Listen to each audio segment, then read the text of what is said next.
It's the Dixville Road. It's the Whites Road. It's also, one account will call it the Harrodsburg Road. Yeah. So it's got multiple names, but yes. So really our direct story starts maybe a mile down this direction at what's called the Dixville Crossroads. But before we get into that, I want to do a bit of an introduction, why we're here and who we're talking about. This is, as Darryl mentioned, this is about William R. Terrill's brigade, also known as the 33rd Brigade, a brigade of entirely new troops. And when I say entirely new, these guys, the longest ones have been in service for 40 days. Most of them have been in service for 30 or less. So starting off with the org structure, as he mentioned earlier, they're part of Alexander McDowell McCook's 1st Army Corps. Their division commander is General James S. Jackson of Kentucky, and William Rufus Terrill is our brigade commander.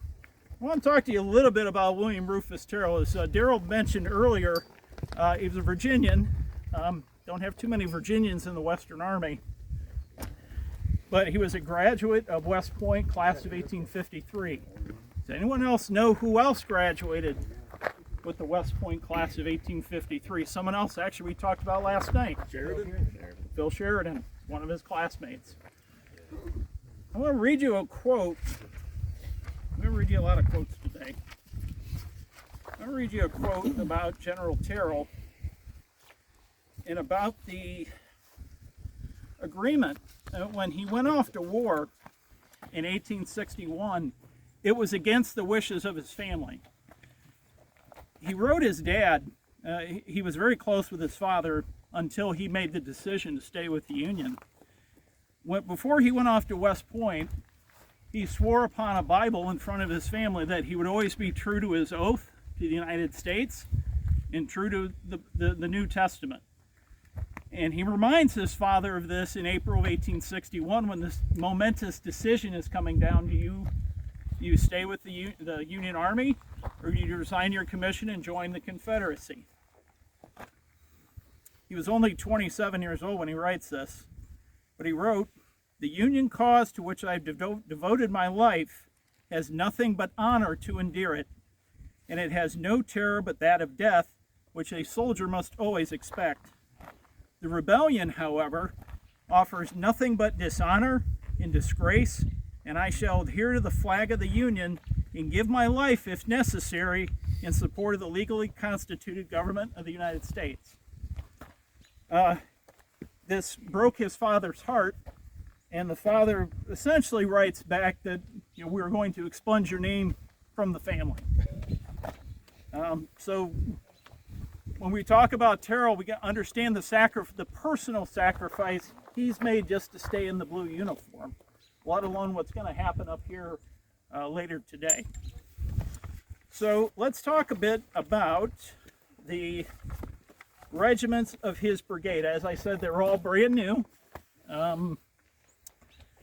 We'll give the honorable mention first to the 101st Indiana, who is part of the brigade but is not physically here on the battlefield. They're actually several miles back. I think near Springfield. Yes. Well, they were guarding wagons. Which means they were detached from the Corps, because McCook's Corps is not at Springfield. Doesn't come through Springfield. So they're part of the organization, but they're not here. But there are 3 infantry regiments that are here. They're all pretty new. We have the 80th Illinois, about 659 men. We have the 123rd Illinois, about 772 men. The 105th Ohio with 645. One unit that's kind of often forgotten in the mix was Garrard's Cavalry.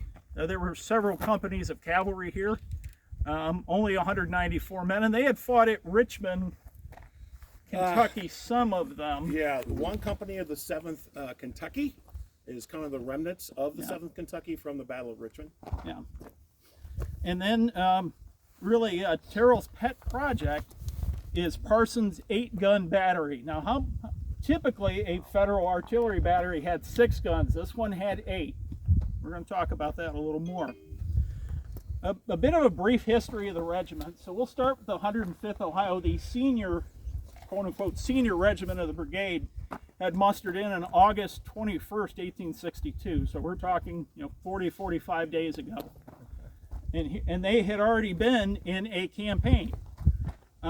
Immediately upon being mustered into service, they were sent down to Cincinnati, sent across the river, and sent to Lexington, Kentucky, this direction, I believe. And as the Battle of Richmond is going on August 30th, 1862, they're actually on the road marching towards Richmond to join that army, not knowing there's a battle going on. And they meet General Nelson coming back wounded, and then they turn around and then they go on what they call the Hell March, which is marching from Lexington all the way to Louisville. Now understand, this is a week after they've gotten into the service. So they're green as gourds. Of course, they're massively overloaded, as rookie troops usually were.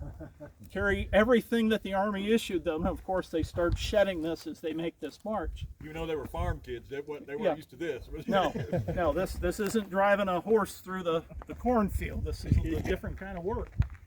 And amazingly, with these regiments, you start looking at these regiments and people wonder, well, if it's a 1,000-man regiment, why do they have so few men on the field? Well, they lost several hundred due to illness and sickness just on that Hell March.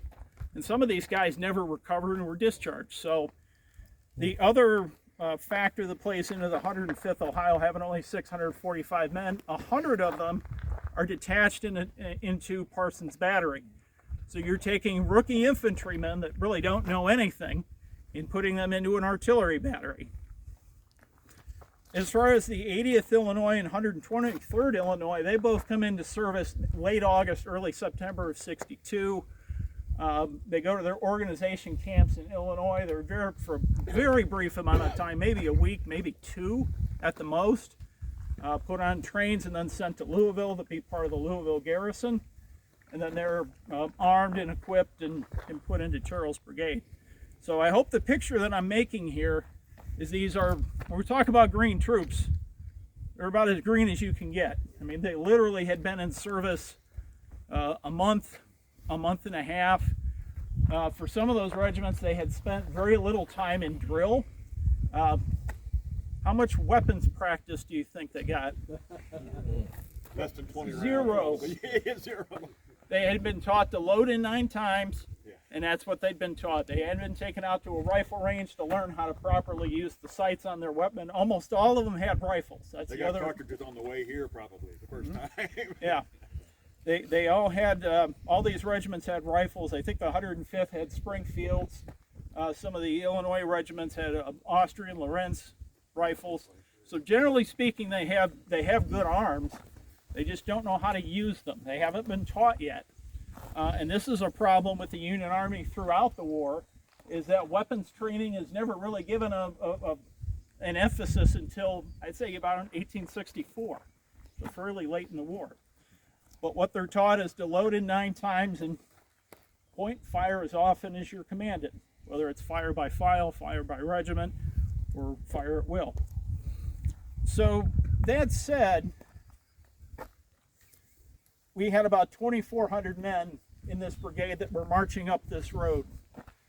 They hear the sounds of gunfire and they see some smoke out in this area. And one of the primary concerns that the Union Army had was water, which we're all kind of blessed. We have plenty of water today.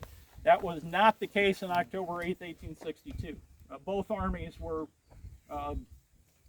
desperately needing water just to keep themselves going. They understand the Chaplain River's over here and there's water. So as Terrill mentioned earlier, McCook's men are pushing out in this area in part to secure this water supply. But as they're doing so, they start seeing Confederate cavalry in this direction. And then it appears that the Confederate cavalry is moving somewhat to the west. And this prompts the deployment of Terrill's brigade.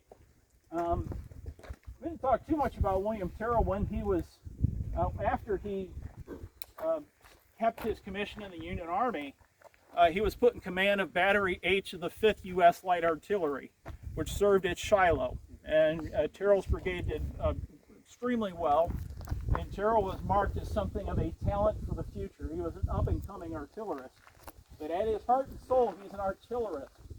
He loves his guns, he loves his artillery, and he's extremely knowledgeable of how to operate it. And that's going to play a part in what's going to happen up here on Bald Knob. So that said, we're going to get to about, we'll say 1:30 in the afternoon when the brigade starts actually marching in this direction. So let's walk down the hill just a little ways.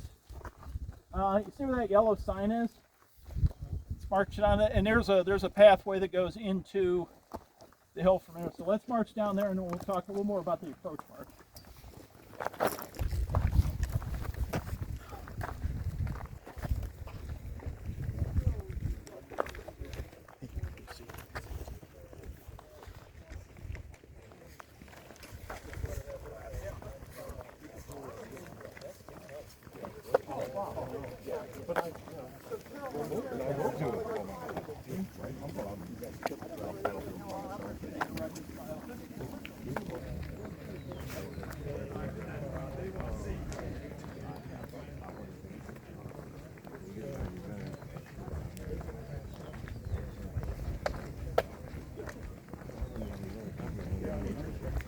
No, but it's actually yeah.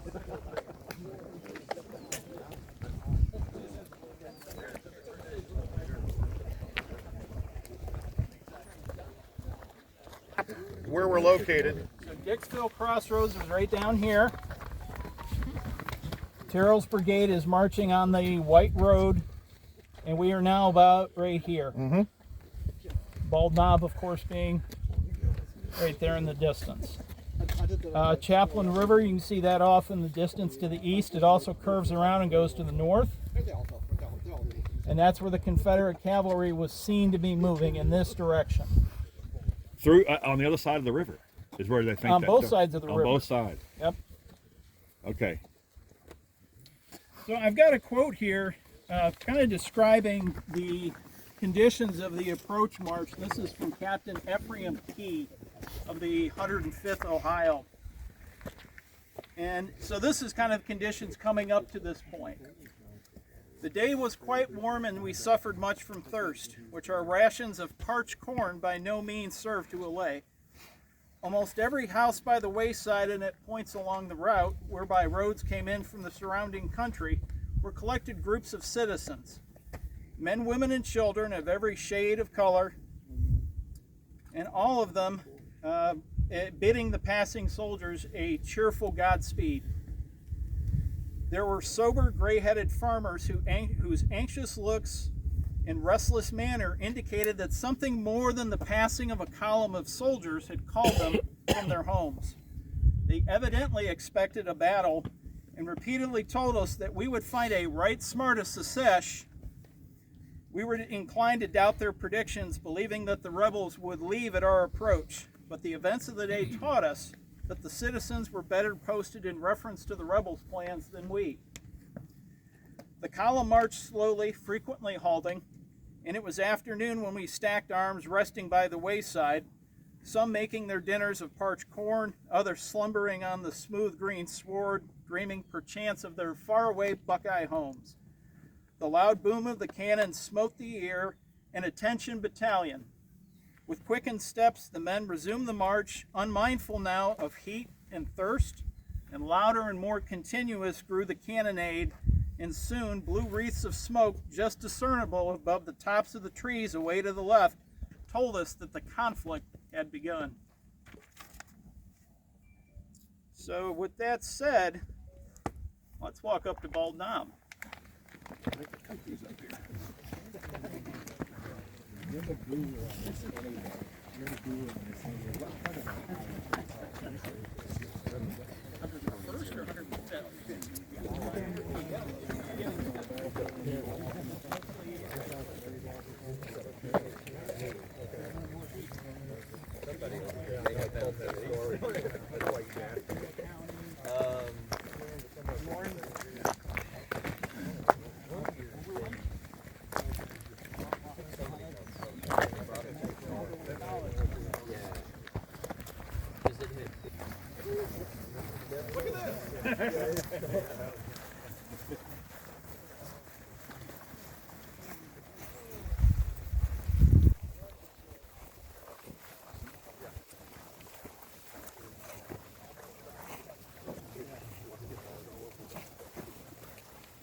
that bag, I think, of your book.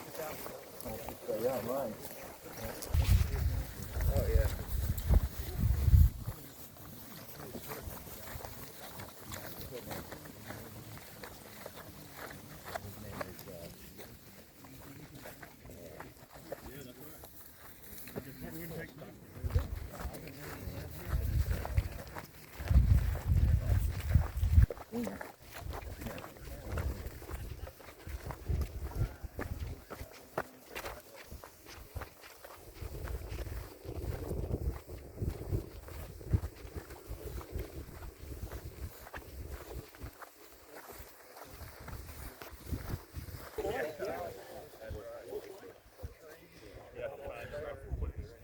Yeah, slide uphill.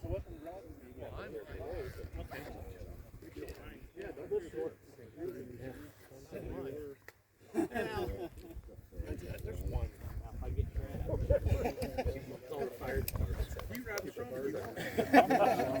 From the Bald Knob, one of the most dramatic round on this entire battlefield. Certainly very dramatic for Terrill's brigade. So I imagine most of you are reasonably familiar with military tactics and whatnot. Why would you want this ground? It's kind of obvious. Defendable. Yeah.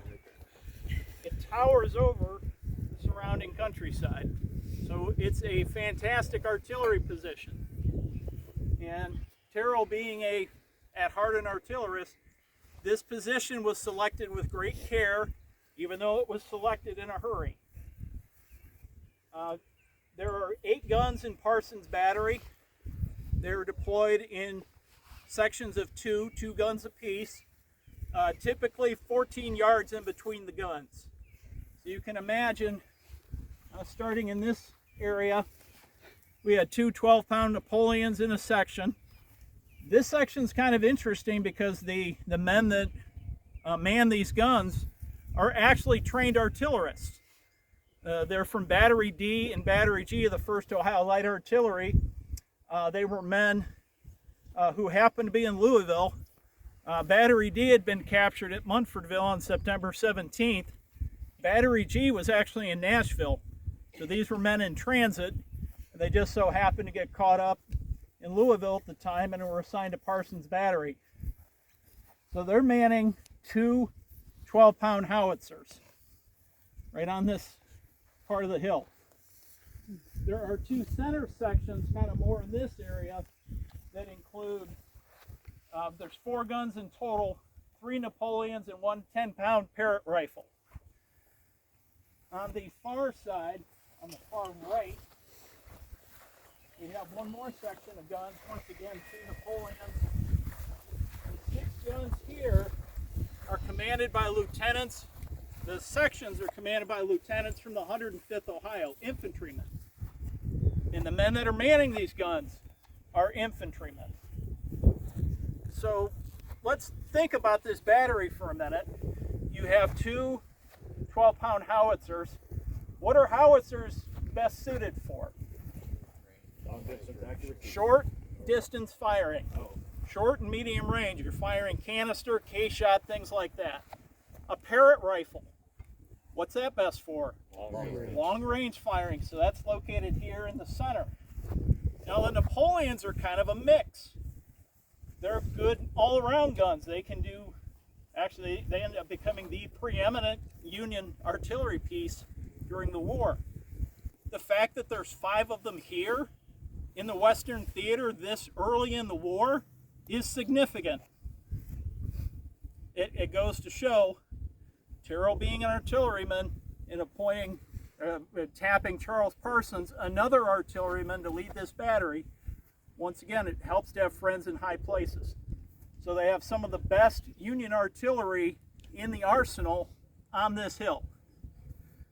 The infantry support that comes up initially with Parsons Battery. Just put this into timing perspective. Parson deploys up here sometime around 1:30 to 1:45 in the afternoon. Okay? At this point, the Confederates have not attacked, but Union soldiers can see them in the dim distance. And there are reports that the Confederate cavalry is moving to the north and to the west to loop around this position. Now there is Union cavalry in this area to try to counteract that, but it's Garrard's detachment. It's 194 men, not very many. The Confederate cavalry that was moving in this direction was Wharton's cavalry, 8th Texas Rangers, Tennessee regiments, a bit of a mix. So the battery deploys first, immediately following them, basically taking the walk that we just took, although I believe they cut straight across the road as opposed to us following the trail, would be the 123rd Illinois, marching right up this block, deploying in this vicinity, facing in this direction. They're here to provide infantry support for the battery.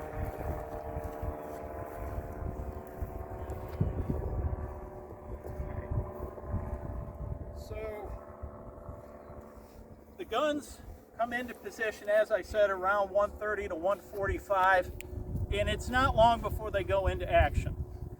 I have a quote here I'm going to read from a gentleman named Percival Odenshaw, which is just an amazing Civil War era name, who was an assistant adjutant general on General Jackson's staff.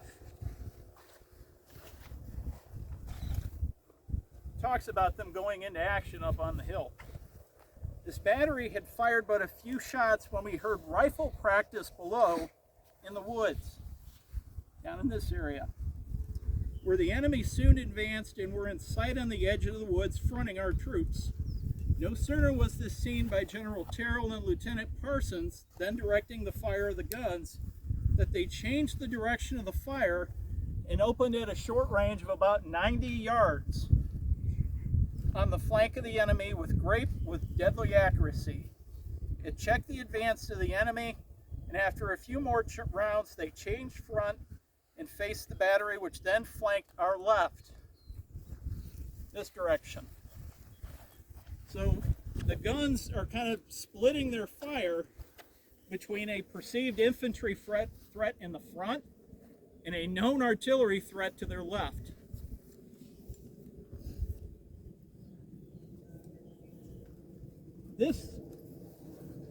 The infantry threat is probably the most significant to the battery's position at this point. Most of the Confederates in this portion of the field, not all, but most of them were equipped with smoothbore muskets. What's the effective range of a smoothbore musket?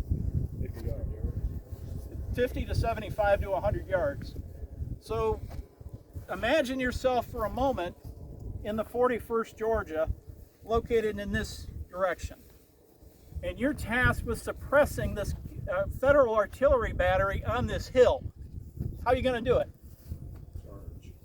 You got to get in close, because if you don't get in close, your guns will be ineffective. So you have no choice but to charge against the hill, to move in. Terrill sees this occurring, and he can only depress his guns so far. There does come a point where when you're on the top of the hill, you can't turn your guns down far enough to hit guys coming up to you.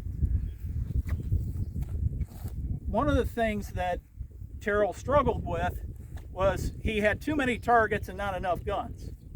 So he turns to Colonel James Monroe of the 123rd Illinois, and amongst the noise of battle, directs Monroe to charge into the Confederates. Got a question here. When Oldershaw says he opened fire with the guns at 90 yards to their right and to their front, what unit was he engaging? What is the suspected unit that he was engaging? It would have been Maney's Brigade is what's suspected. Okay. It could also have been Wharton's cavalry. If you look at I don't know, Darrell, if you brought the book of the maps, you'll notice that between the hours of 2 and 3 o'clock, Wharton's brigade is in this area, and then they're not. So they were either in movement or the maps are wrong. Well, Wharton does say that after he cleared that first open hill, which is, we've been led to believe that the first knoll that was over here was a poor reconnaissance by Wharton. He didn't really find the flank. Mm-hmm. But why does Cheatham and Polk and all these other commanders go on to compliment him on what a great job he did? It's suspected they actually probably did the success on this side of the field could be, in fact, due to his seizure of that hill, which allowed the Confederate infantry to move up. But additionally, Maney's men don't even mention anything about coming under heavy artillery fire other than shells through the woods until they get an order that Donaldson's extreme right is being heavily engaged by this battery, and that's what we suspect.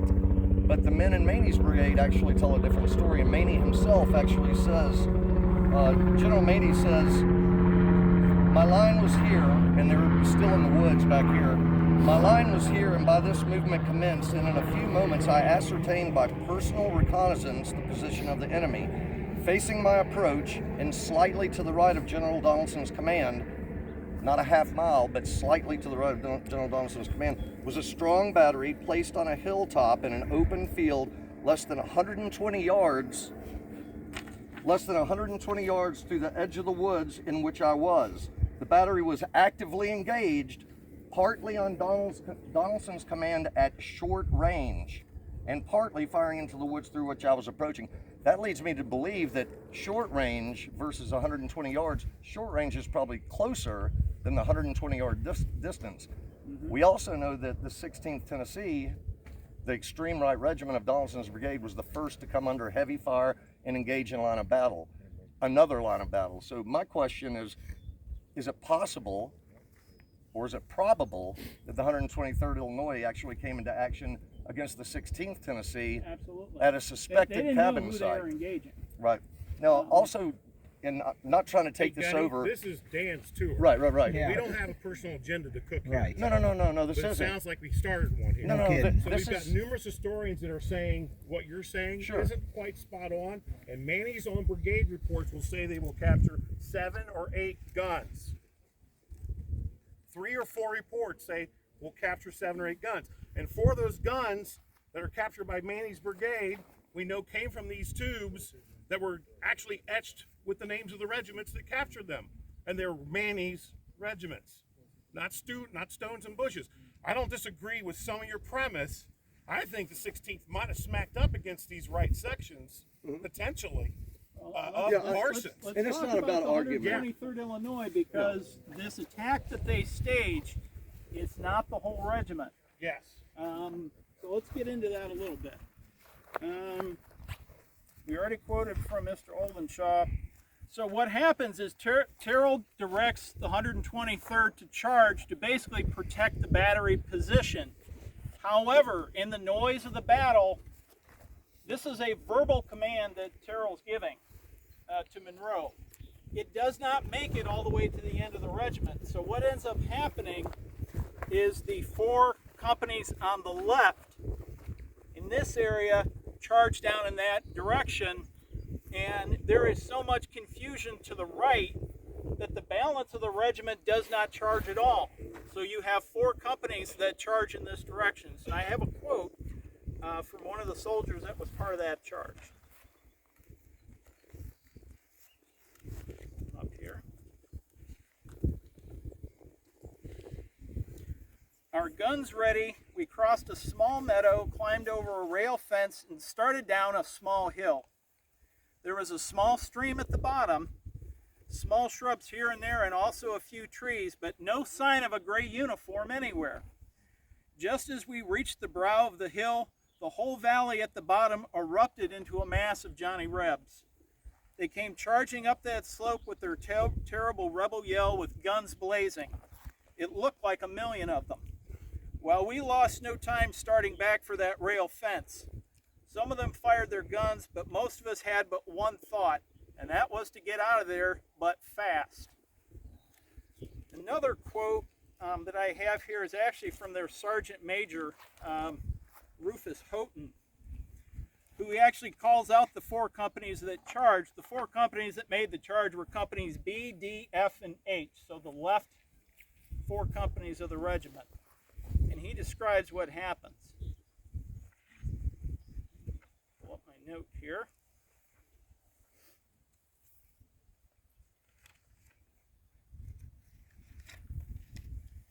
General Terrill, who commanded our brigade, was promoted from captain to artillery to brigadier general, and although a brave man and a thorough artillerist, was inexperienced in the handling of troops.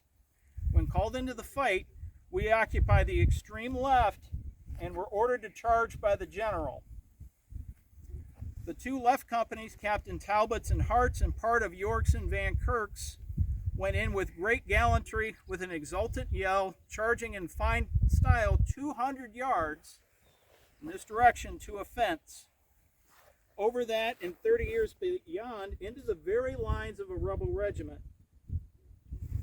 whom they could not see until they were within 20 yards, and keeping up the fire until a tremendous flank fire coming from both left and right, they were ordered to retreat. Now he mentions that the incessant roar of the artillery and musketry being so great, the order was not heard any further to the right. So already early in the battle, Terrill is running into problems with command and controls. We talked last night out on Peters Hill. You know, this flow of information from the staff to the field and back and forth is a problem you're going to run into repeatedly throughout this battle, and it manifests itself up here. This was, in this case, a simple charge forward and drive back the enemy, and we couldn't get the command to go four or five companies to the right of the person giving the command. This also reflects on the inexperience of the officers of the 123rd, but it also reflects back on Colonel James Monroe, who, after being given the order, disobeyed the order. He didn't agree with the order, so he, in part, arrested the movement because, of course, the troops, they see the companies to their left moving and think, oh, we're supposed to advance, and he's riding down the line telling them to hold their ground. So the regiment, of course, splits. You have four companies heading in this direction. The rest of them are up here, and the idea being we're going to send the 123rd Illinois down here to drive back any Confederate infantry threat to this position. Well, they don't last very long down there before they come scampering back up the hill, having suffered pretty heavy casualties.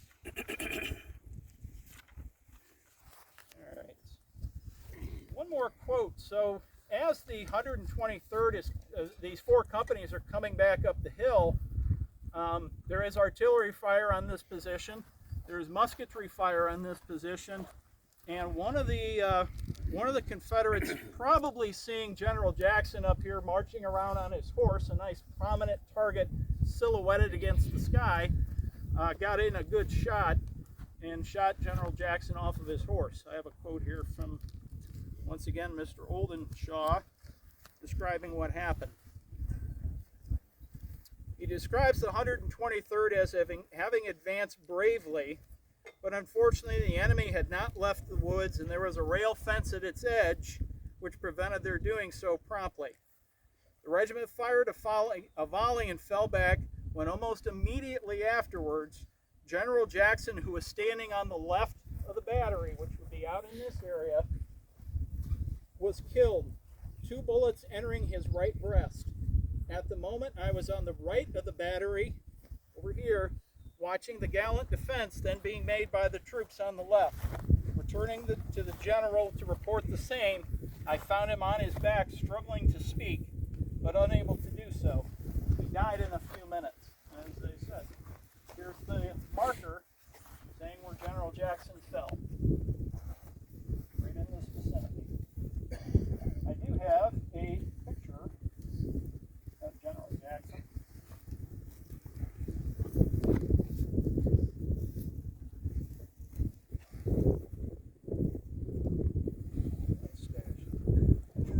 Nice stash. Any questions so far? So that last quote is from whom? I'm sorry. Percival Oldenshaw. Okay. It was He's one of talking about the left. He's talking about the 123rd being on the left. These four left companies moving across a small hill. Well, and then hitting something, right? Yeah. Whether it's this small hill or the extension of this ridge a little farther down, to Gunny's point, where it could be that fence line, but it's pretty clear that it's the left of the 123rd, where that 123rd left is actually located, right? So, and if we're saying that, hey, if you come back up, you see the Jackson get locked up here, talking about the heavy firing on this, or the retreating on the left side, then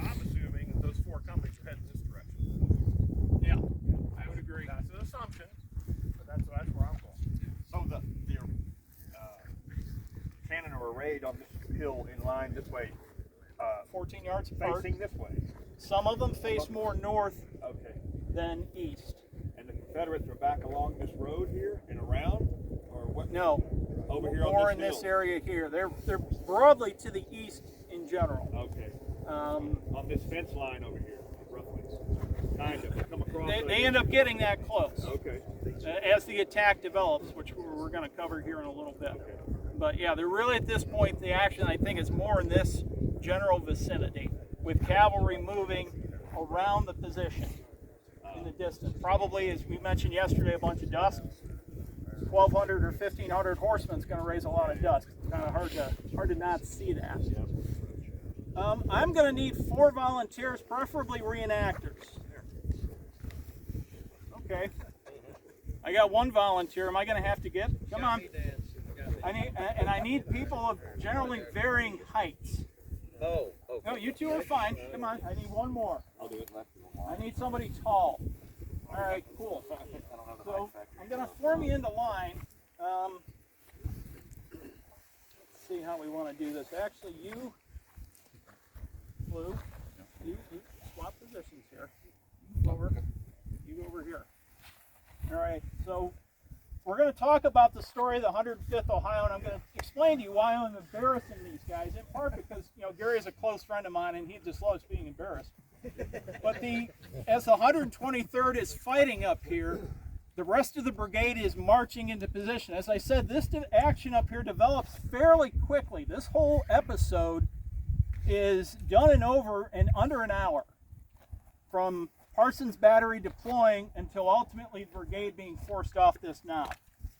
But that said, the 105th Ohio comes marching up the road in column of 4s. So, Gary, if you want to direct the crew to go into a column of 4s.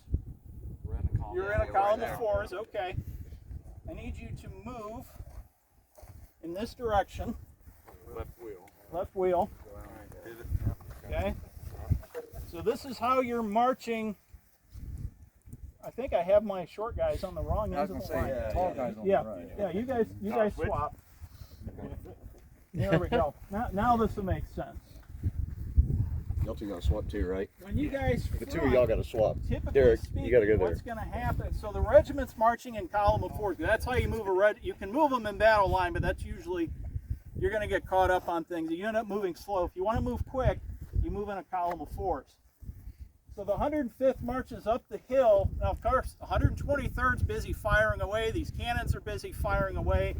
The 105th is coming up here to support the left of the battery.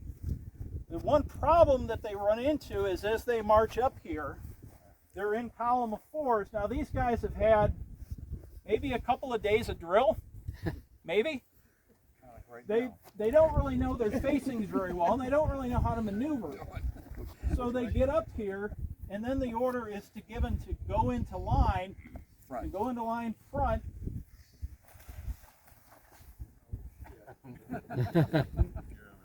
There you go. My God, yeah, and this is probably how it works. You guys are making the point. Thank you. I want you, if you can look. Oh goodness. You need to be behind a short burst. Short. Yeah, right. All right, there should be. We'll go with this. I want you to look at this. Generally speaking, you put your tall gentleman in the back, your shorter gentleman in the front, so that you can fire over their shoulder. Does anyone see a problem with this tactical deployment with the enemy in this direction? Okay, so what I want you to do then is we quickly realize this is a really bad spot for us to be in, showing our backs to the enemy. So, about face. Now we have another problem. We have this poor gentleman here who is a couple inches shorter than this gentleman here, now needs to fire over his shoulder. This isn't going to work. So what are you guys going to do to fix this? What's your company commander going to tell you to do? He doesn't know. Break ranks and reform? Hey, what's the order that you give? I mean, they have blundered into position, marching up to this hill. So we're going to actually talk about that a little bit. So if you guys don't mind staying in line.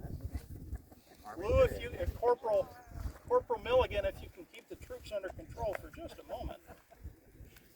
So by this time they're coming up here. I've got a quote here from Josiah Ayers of Company E, the 105th Ohio. As we neared the battleground, we saw wounded coming off. This was a new sight to us, but we could not stop to think about it, but kept on until we reached the open field where the fighting was going on. By some reason or another, we could not form into a proper line, and after going through several maneuvers in order to do so, we became mixed and confused, not knowing what our officers were saying. Finally, we were ordered to load and fire the best we could, although I could not see a rebel at the time on the account of the shape of the ground. I think the 105th was probably a little further back than where we have these gentlemen standing, but it's it would be a comedy of errors if there weren't men dying in the process of this happening. Once again, the inexperience of the federal troops on this hill rears its ugly head. Not to knock the courage or determination of these men in the 105th Ohio. They wanted to fight, but they didn't know how. They didn't know how yet. Eventually, the company commanders sort out this mess, or the men figure it out themselves. So why don't we have Taylor and Derek, why don't you guys swap? This is the first time you guys they are deployed actually in battle, isn't it? Hmm? This is their first time. Under fire. So this is what the line should look like. You have shorter gentleman in the front, taller in the back. So now you're positioned to actually open fire on the Confederates and not blow the ear off of the guy in front of you. It's kind of an important detail. That's why I'm hearing it. So now this positioning takes place between 2:30 and 2:45. So I want to just, as Darrell said earlier, times in the Civil War are rough estimates at best. This is a rough estimate, but the story's going to go pretty quick after this. Dismiss. Break ranks march. So let me throw another quote out here to describe what the fighting was like up on this hill. So now the 105th Ohio is wading into the fight after they have bumbled and stumbled their way into line. They are now in line, kind of looping around to the left. There's a couple companies, I think companies A and F are on the far left, and they're probably more on the downward slope of this hill as opposed to being near the crest. All right. So this, unfortunately, we don't know the name of the soldier in the 105th Ohio who wrote this. The newspaper didn't say who he was. And he says, our position was behind the battery as its support. Two companies on the left were filed off to protect the left flank, already threatened by troops in the woods on the left. Darrell, I'm going to guess that's 41st Georgia. Literally was just talking about that. A little, okay. Just trying to think of who they were opposed to that were moving around that position. Because they're still in the second rank and they won't move to the right until they get the chance to assault Starkweather. So, yeah, we were just talking about that. I think it's 41st Georgia. Okay. On the left in front of companies A and F, the woods seem alive with rebels. But now came the time of peril. As soon as we delivered our fire, there rose up from the long green grass in front, within a few rods of our lines, a long line of gleaming bayonets before concealed. Their line was perfect, and their colors were waved triumphantly as they poured volley after volley into our ranks. The brave boys fell by scores, but they stood their ground unwaveringly, returning the fire with effect as the bloody field showed. So I think if we move to the back part of the cut grass here, I think we're going to be able to see what we're talking about. Probably good right here. When we get everyone back here, I want you to look directly in front and imagine those words I just read to you. Can you see how this happened? Why is that? The 105th Ohio is in the wrong position again. They are not on the military crest of the hill, they're on the back slope of the hill. If they really want to be able to protect the hill, they needed to deploy this direction.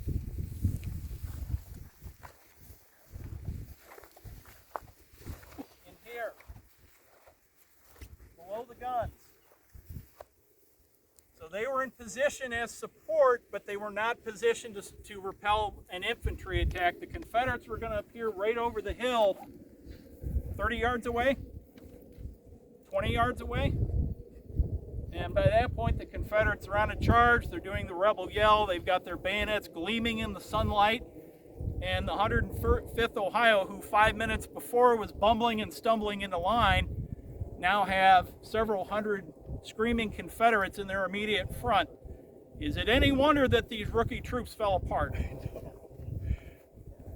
Is it any wonder? Was it almost a? I mean, it wasn't a surprise at that point.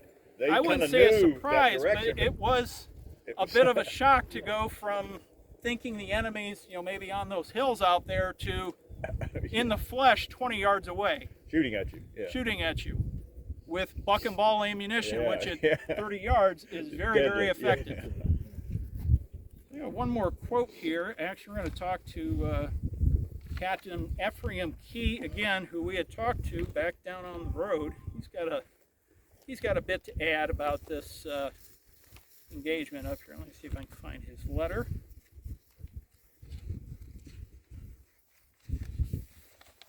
Daryl, how are we doing on time? Okay. 10 after 10. Oh, we're doing great. Okay. So this is Captain Key describing the fighting up on the hill. Closer press the lines of the enemy, and you can hear their cheers above the roar of battle, and there through the rifted smoke, we can see the red-starred banner of the rebellion flaunting defiantly in our very faces. So the Confederates are coming up on top of the hill. Fix bayonets, the order comes from General Terrill himself, who is with us on the right, that direction. Colonel Albert Hall is further down the line to the left, where the compact columns of the enemy are crowding us close upon that flank. Sharply the steel rattles and the glistening bayonets are set, and then comes the loud command, "Charge! Don't let them take the battery!" The ranks spring forward into the fearful storm of shot. Not a man falters. The living close over the dead, and with firm and steady step move on. New ranks of the enemy spring up, and new volleys smite our advancing line. It falters, waves, reels backwards before that storm of lead, but does not break. One more quote from another soldier in the 105th, actually a Robert Kirk, private in Company H, who is in the middle of this fight and describes what he saw. Here we go. We opened fire. An intelligent rebel afterwards said that they were not hurt so long as they stayed behind the wall. And he was talking about there being a wall out there. But they were ordered to leap in advance, and then they suffered terribly. Perhaps about 5 rounds were fired, and the two lines were close together, but to the honor of the men be it said, it was thought that not a man turned his back to the enemy. It was not until the order to retreat was given that the men offered to fall back, and even then some lingered to fire their loaded guns. So at this point, the 105th is in very close combat with the Confederates, and they're starting to shake. They're starting to retreat. They're starting to precipitate to the rear. And it's at this moment, so the 123rd had staged their attack, fallen back, and were now starting to precipitate off the hill themselves, when the 80th Illinois, the third actor in this tragedy, shows up much further to the right. Daryl, let's take the crew about 50 yards down this direction, and then we can see where the 80th Illinois was at, and then we'll start heading towards the conclusion. We said the 80th Illinois, they're the last regiment in the brigade to arrive on this portion of the field. Now we're probably talking 245, in case someone forgot where we were at up on the hill. It's 2:45. The Confederates have advanced almost to the point of the guns. They're in open combat with the 105th Ohio. The 123rd Illinois is starting to fall back off of this hill. The 80th Illinois comes up basically to take their place. And I have a couple of quotes from their soldiers. Unfortunately, I was not able to find a lot of first-hand accounts from the 80th Illinois, but I'll share with you what I do have. Let's see, which one did we want to go with first? Lieutenant Colonel Andrew Rogers of the 80th Illinois, who was wounded here. And he's going to describe that in an account he wrote years after the war. It's actually in his reminiscences. I had the men take off their knapsacks and station them behind an old fence where we fought until nearly surrounded. I gave the orders to fall back to a steep wooded bluff in that direction, and I was hauling the men when Colonel Allen rode up and said, "Colonel Rogers, we have orders to fall further back." He put his spurs to his horse, and that was the last that I saw of him. While trying to form on the right of Starkweather's brigade, I was struck on the head by an exploding shell. Obviously, his reminiscences stop at that point, so he probably wasn't conscious for a while afterwards. As Colonel Allen appeared to disappear from the field for a time, never mind his boot-licking note that he wrote to the governor of Illinois a week or so later, command of the regiment now devolves down to Erastus Bates, who we also have a picture of. And this is the major of the 80th Illinois, and he provides a little more, a little more cogent account of what happened that he wrote to his wife about a week afterward, actually 3 days afterwards. Our men fired with terrible effect, and the dead literally lay in heaps before us. Our lieutenant colonel was wounded when we first went on the field, but not seriously. We held our ground until we were flanked on the left, which would be in this direction, the enemy coming within 40 yards of us. We then fell back down about 200 yards to another hill, where we again found and marched on the enemy. At this point, Colonel Rogers was wounded in the head and carried from the field just before our second line was formed. I was upon my horse all the time, encouraging and arranging our men. The grape and shells and balls whistled past and all around me like hail. I expected every moment would be my last, but I did my duty fearlessly, and a kind providence carried me safely through this great danger. So the 80th Illinois deploys up onto this hill probably about 2:45. I'd estimate they were here no more than 10 or 15 minutes before they too, along with the rest of the brigade, is falling back down the backside of this hill and heading towards that next hill. Darrell, what is that next hill called? Does it have a name? It's called Starkweather's Hill. Starkweather's Hill. Just because that's Starkweather's brigade position, it doesn't really have a name during the war. Okay. None of these really do. So as I said, the story of the 80th Illinois is pretty short. The 80th Illinois, of the regiments that were up here, suffered the lowest number of casualties. I think it was 14 killed, 50 some wounded. It's not insignificant. But to put that into perspective, the 105th Ohio lost 48 killed, 217 wounded in their fight up here and in the retreat, which we're going to talk about in a minute. And let me pull up my notes on the 123rd Illinois suffered pretty heavily as well. Notes here.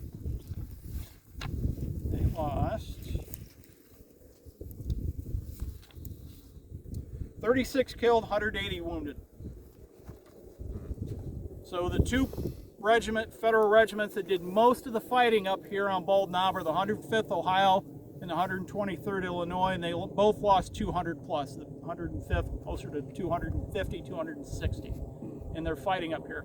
Once again, this action really starts at 2 o'clock, and by 3 o'clock, the federal forces up in this section of the field are in retreat. There were casualties suffered certainly on the retreat, which we're going to talk about, but the predominance of them occurred right on this ground that you're standing on, right here and up on top of the hill. So let's examine the retreat a little more. Daryl, can you take us down to the Devil's Fence? And we'll stop down there. Back up and back down. Yeah. Well, it's the last time I'm going to send you uphill. I promise. That's not true. All right. Second to last time I'm going to send you up the hill. I have a question for you. Sure. Where's the better artillery? That's a pretty good question. See, deployed here, and the gun is still there. Guess what? That's 14 yards. So that's the distance between a gun. So you're talking 7 guns deployed on this hillside. Of course, a couple of them been around a little bit. It is going to go down this ridge line another several yards. So just FYI on distance. We often see guns stacked right next to each other on battlefields. Rarely ever happen. They need to have the ability to turn and get the horses in between those guns. So just FYI, I think I measured this out, Dan, when we were here last. It comes out to be like 14 giant steps. So FYI. So yeah. Where was the Confederate artillery facing this position? All right. So the old interpretation, Turner's Mississippi Battery, also known as the Smith's Battery. Oh, convenient. Turner's in charge of it. The old interpretation was it used to be on this next rise within the park boundaries. However, when they acquired an easement across the road on the Henkla property, they went in and did some archaeological, some ground penetrating radar. They found a crap ton of friction primers. So it's actually on that clearing on the other side of the road. So look, you see the tower in the far, far distance? Come this way in this little clear area on the other side of the road. So the road was not there. So the battlefield road, there's a farm lane. Part of it's a farm lane, but that road itself was not there. The main road to Mackville is the Hayes May Road today, right? So that's the main road to Mackville. But yeah, great question. Turner's Battery is now interpreted to be farther out. A little bit farther out. That's still only within a few hundred yards. That's still good.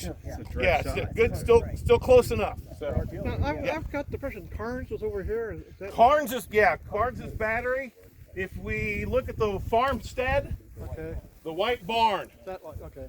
that's where Carnes' battery is going to be deployed a little bit later, and they're going to be firing in and getting flanking. But that's really more part of Starkweather's story. So, but yeah, Carnes will move in that area. And that's the other 2 regiments of Donaldson's brigade. Donaldson only goes in with 3 of his infantry regiments. So Carnes, and then you'll have Wharton's cavalry brigade that will also then start to threaten this flank as well. Wharton has 800 men, by the way, FYI. At least according to Mr. Dr. No's book. Not that Dr. No from TV, the other one. So that's also a threat that will start to press against this left Union flank. So, all right, let's go down to the Devil's Race Course. Starkweather, the 1st Wisconsin's up on the hill with Stone's and Bush's battery. 79th Pennsylvania, 24th Illinois. So they extend that ridge line. There's really nobody here. Not right here, except the 105th line. Don't fall back. And they'll occupy those first minute. But beyond that, no, there's not a supporting unit there. Really, their support is Starkweather's hill. All right, do we have everybody? I think we got everybody off the hill. So it's mostly downhill from here with a slight climb on that hill there at the end. So welcome to Devil's Lane, the Devil's Race Course. Call it the Field of Sorrows for the 105th Ohio. I want you to look back at the hill that we just climbed off on and imagine yourself standing here on October 8th, 1862 at about 3 o'clock in the afternoon. The 105th has broke. They are retreating back in this direction. Now this, as Daryl just mentioned, this Devil's Race Course, Devil's Lane, is a pair of wooden fences that there might be, I don't know, maybe a foot or 2 in between them. And Daryl, correct me if I'm wrong, these mark the boundaries of some farm properties? Yeah. Which is why this... About 4 or 5 feet apart, roughly. 4 to 5 feet apart. So there was allegedly a dispute between 2 landowners. And one said, I'm putting up my fence. The other one said he's putting up his fence. They would not share a fence line. That's the story. You know, and so, given mid-19th century America, I believe it. Not going to dispute that one. yeah. But as you can imagine, this regiment, who is under fire for the first time and now retreating under fire. Once again, the inexperience of these troops comes to fore. A veteran regiment, when it gets into a tight spot, has learned to stick together at all costs. That doesn't mean they're not going to retreat away from a bad position. They will, but in so doing, they very quickly reform. When a rookie regiment is driven away from a position, they literally go to pieces because it's every man for himself. They have not learned yet the value of sticking together. And that's exactly what happens as they start moving and start falling off the hill. Starkweather's brigade by this point is in position. It would be off to, looking in this direction, off to our right. 21st Wisconsin is probably the closest one there along that fence line along the road. The 1st Wisconsin is in place upon Starkweather's Hill, and they do have artillery support, right? Yep. And further on down, we have the 79th Illinois, 79th Pennsylvania, 24th Illinois going now probably a half mile in this direction. So there is federal support here, but it's really further off to the right. Immediately behind the 105th Ohio, it's open fields. They are the flank, and the flank just folded. So as they start retreating across this field, I've got an account here. Of course, Hartzell's account, which I foolishly did not copy but should have, describes in detail what happens at this fence. But Robert Kirk weighs in on this as well. He was a private in Hartzell's company. It was not an orderly retreat. How could it be? Our lines were irregular at first. The gaps made by the enemy's bullets in many instances were not closed. The file closers were busy shooting their own guns. The ground over which we must retreat was rough, as you guys just walked. The enemy in strong force was pressing hard upon us, and an Illinois regiment, in search of a more salubrious climate, made for the same point of exit. I'm going to guess they're all heading in the same direction. So you've got the 123rd a little further here to the right, retreating, the 105th retreating. There's a piece of this puzzle we've forgotten. What about the battery?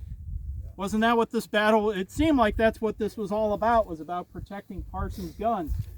Well, 7 of those 8 guns are overrun, but one of them, a field howitzer, 12-pound field howitzer that was in the left section, somehow got away.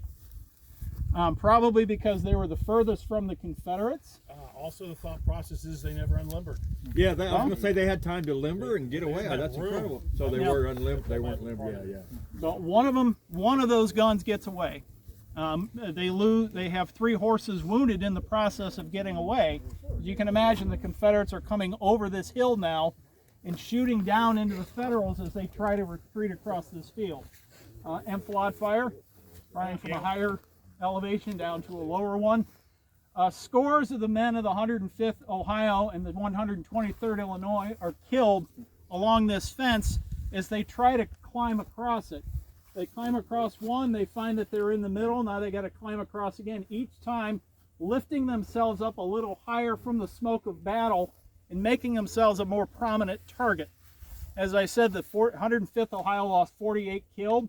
I'd offer the ground you're standing on in this vicinity is where a good portion of those men were killed, and then 217 were wounded. That position up there in this fence line in here, which from what Darryl tells me is approximate. Yeah, the fence line's not exact. They know exactly where the fence line went, but they didn't want to put the fence line on the actual historic line in case they ever wanted to come back through and do more archaeological type of research. But at either rate, they're being fired upon from an elevated position, crossing this. Yeah, okay.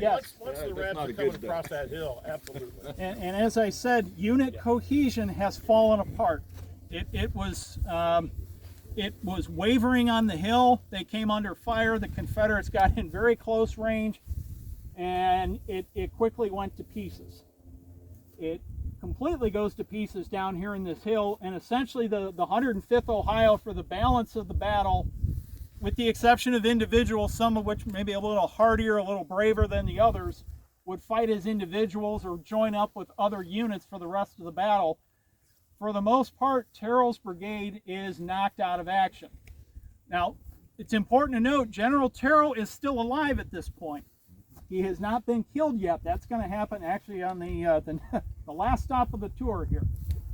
So Terrill is still in nominal command of his brigade, but I think he's more, I think it's safe to say, being an artillerist at heart, losing his full battery has probably unnerved him more than the loss of the 2 infantry regiments of his brigade.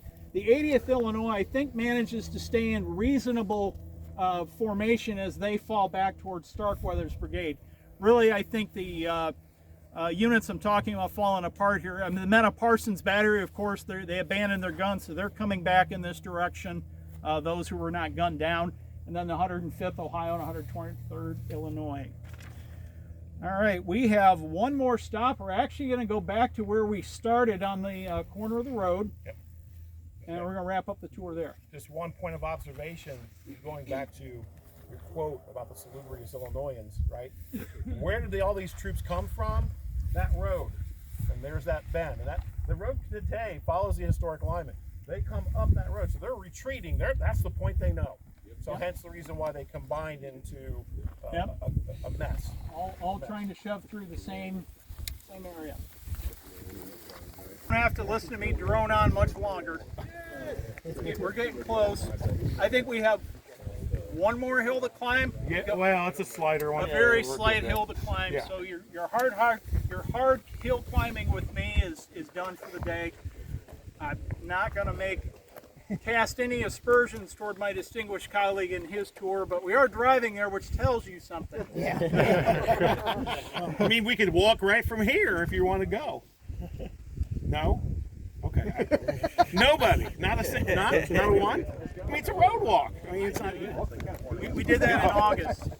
Yeah, we did it in August. That wasn't the smartest thing. All right, so we're going to say we're at 3 o'clock.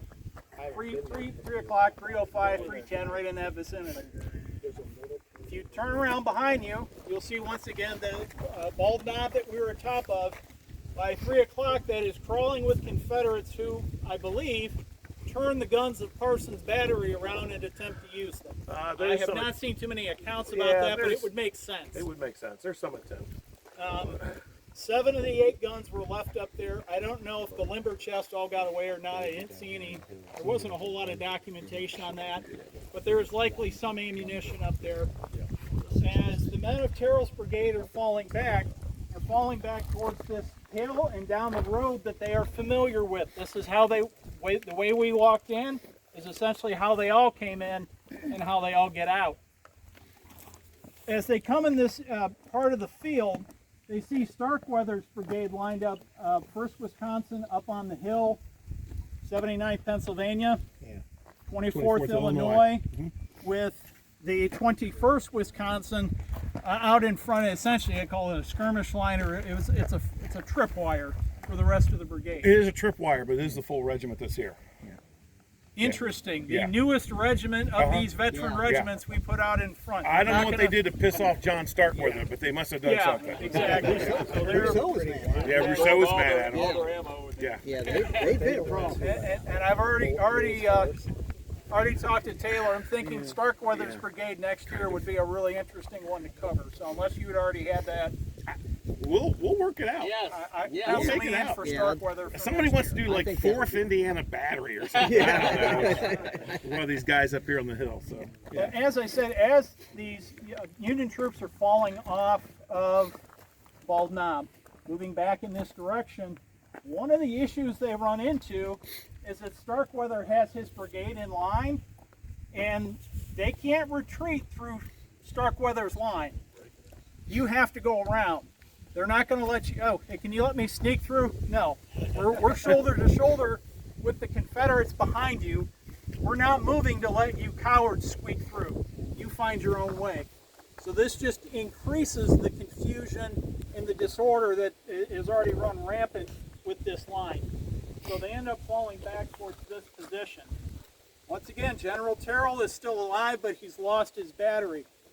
I'm going to throw out a quote here from Mr. Oldenshaw, who I could not find a picture of, but I wish I could. He sounds I English. couldn't find one either. I'm going to use one of his quotes later.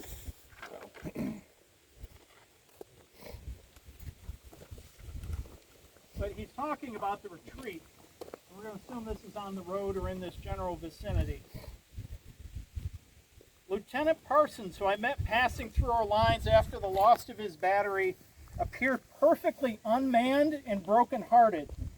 His only remark was, "I could not help it, Captain. It was not my fault." The next major casualty occurs actually up near Bush's battery, which is on this hill somewhere. Yeah. Don't know I exactly never where. can remember Bush's on. Well, you know what? Only if I had a map. Right? Bush's on that side. This is Stone's Kentucky here on our side. Bush's would be that other piece in the distance. Far one? Yeah. Okay. So transport yourselves up to that position.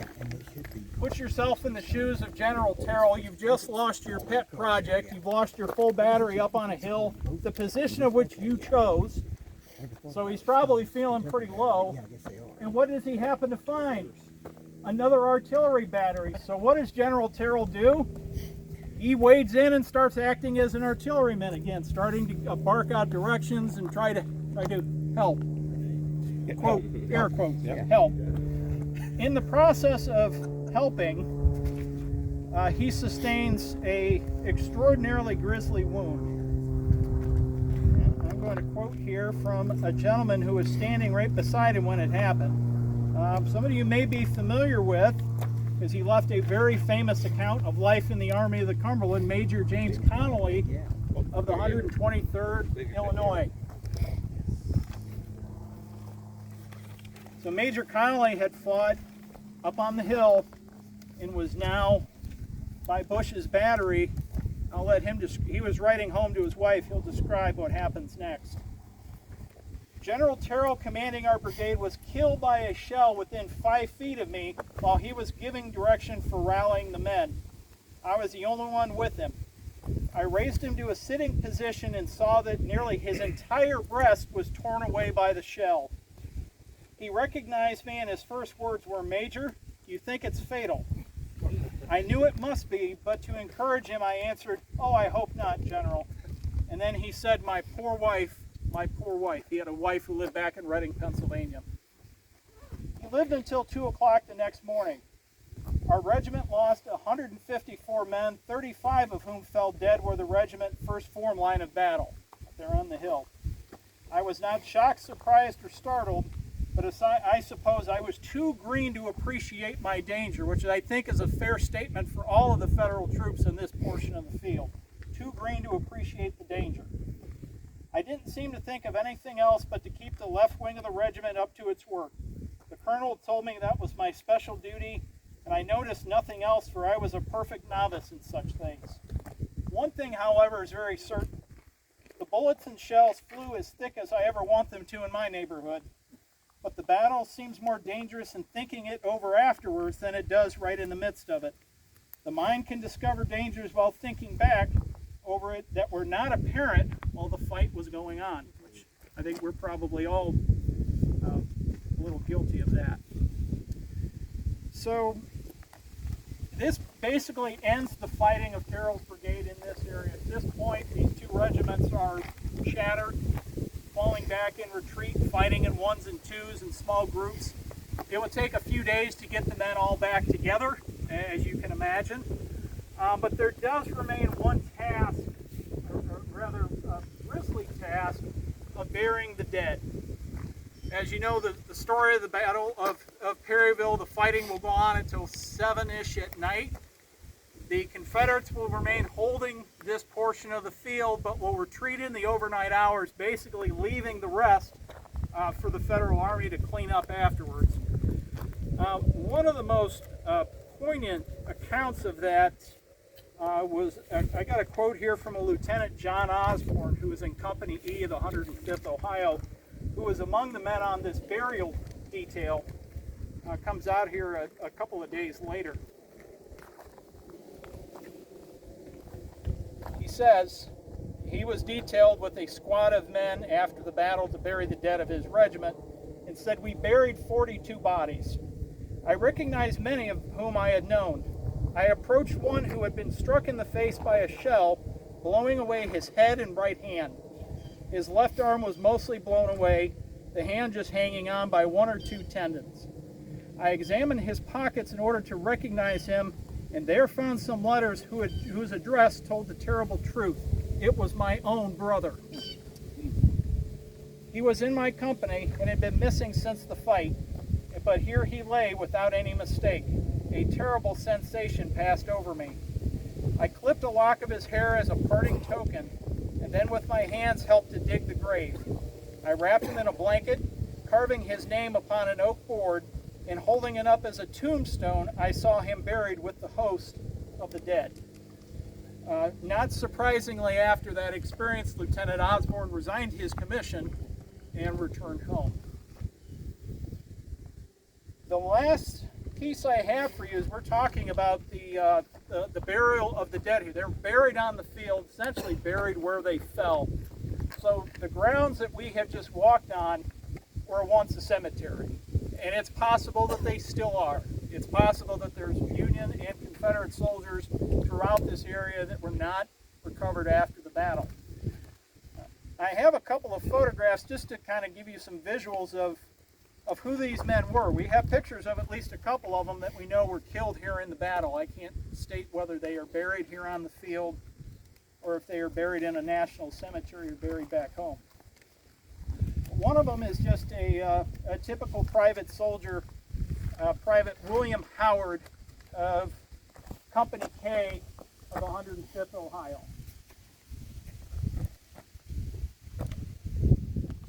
Taken, as I said, probably taken in August 1862 as the regiment was mustering into service. I doubt they had a whole lot of chances for photography after they got into the field. The other soldier, we had quoted quite a bit today from Ephraim Key, who actually himself dies of disease about 4 months after Perryville. This, I believe, is his brother, Captain Leander Dwight Key of Company I of the 105th Ohio, who was also killed up on Bald Knob. One of the things that's remembered about Captain Key was he was a poet, but like General Lytle, who will be captured at this battle, Yeah. For a short he period was of time. also a poet. Yes. And Captain Key's poetry tended towards the somber, I guess you could say. And I'm not going to end this on a somber note. If we quoted him, you'd all go home crying, and we don't want that. But just so you can see the human cost, a very small portion of the human cost of the fighting that took place up on Bald Knob. And with that, I will conclude the tour. Huzzah! Yeah. Any questions? What's your best guess as to where General Terrill was killed? By Bush's Battery is as close as we know. It's going to be on a hill. I'm just saying, where did you put artillery during this battle? You put it up on a hill, so probably Up in there. the rough vicinity of where that second gun is, or maybe a little further. Is that north? Yeah. Northwest. I do not believe it is marked, but it's probably not marked because there is not certainty. Yes. I also would suspect that after he was wounded, he just didn't lay there on the field. He was probably moved to a field hospital or something to the rear where he actually passed away. He is buried at West Point, as is his wife, who did not remarry after his death. Quick little story, because this will tie right into your Webster Brigade. So the following morning, as the Union troops move back into this area, and they're starting to identify the dead and the wounded, a soldier in the 121st Ohio finds laying on the ground a sword, and engraved on the sword there are two generals' names, General Jeremiah Boyle and General William H. Terrill. What had happened was when General Terrill was commissioned a brigadier in September, Jeremiah Boyle, who was commander of the post of Louisville, Yeah, Kentucky, gave him one of his swords, offered him a sword, to congratulate him for his promotion. Well, this soldier from the 121st Ohio finds this sword and surreptitiously sends it back home as a battlefield trophy. Several Several months later, it becomes known within the regiment that he had done this, actually by one of his rivals for promotion, who rats him out. And the federal marshals back in Ohio go back to his home and recover the sword and return it to General Terrill's wife, who, as I said, lived in Reading, Pennsylvania. The American affinity for souvenir collecting and battlefield trophy collecting has very deep and long roots. And Perryville was no different. No different. No different. Any other questions? Okay, here we have logistics we'll talk about. We're going to walk right back down the way we came in, go back to our cars.